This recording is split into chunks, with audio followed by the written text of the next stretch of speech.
Just recently, I was surfing through various Facebook posts when I came across this that just shows the conspiracy theories about Dr. Fauci are still alive and well and living on Facebook.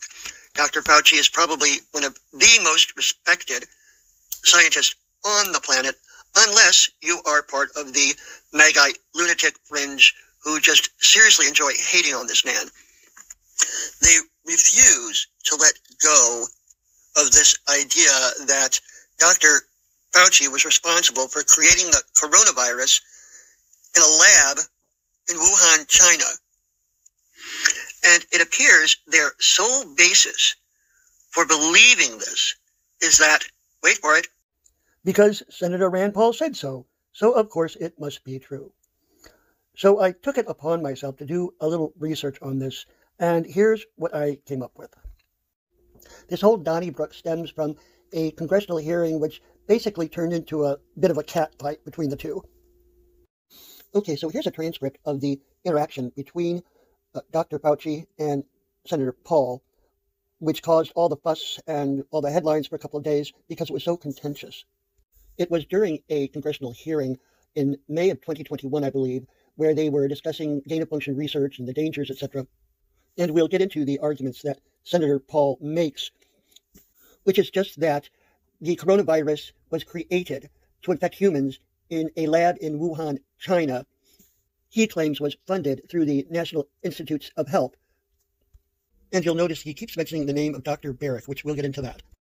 So here, Senator Paul gets into all his dramatics, saying, can you imagine if a SARS virus that's been used up and had viral proteins added to it, to the spike protein, if that were released accidentally? Oh my God. Here he mentions Dr. Barrick again.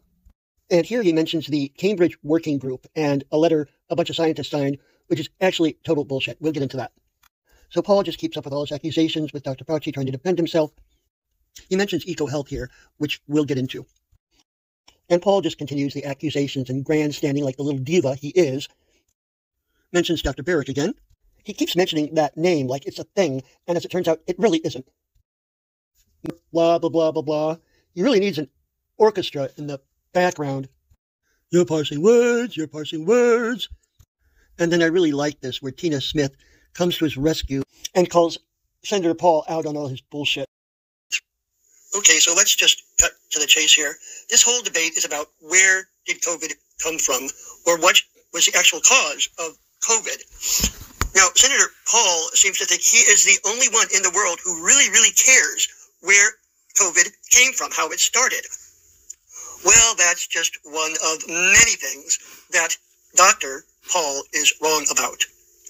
Because it's been pretty obvious to the rest of us that a massive amount of time, work, money, effort has gone into trying to determine exactly what Rand Paul believes he already knows.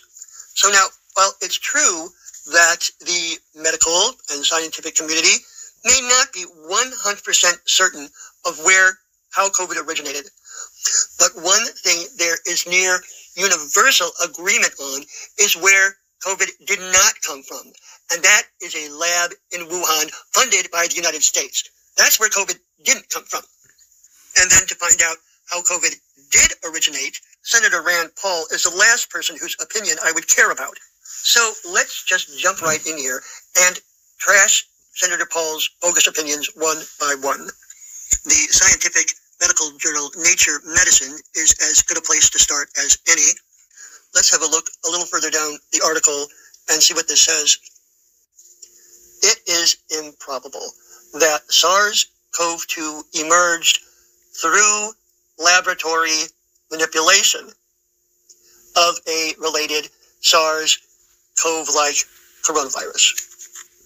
Okay, now here is Professor Edward Holmes, one of many, I assume, very notable scientists involved in the COVID research and its origins. I want you to note the date here, April 16th, 2020. Remember, the debate between Dr. Fauci and Senator Paul in May of 2021. So what he had to say was this. There is no evidence that SARS-CoV-2, the virus that causes COVID-19 in humans, originated in a laboratory in Wuhan. Furthermore, the closest known relative to SARS is named blah, blah, blah, which was kept at a virology lab in Wuhan. He goes on to say there is some unfounded speculation that this was the origin of SARS-CoV-2.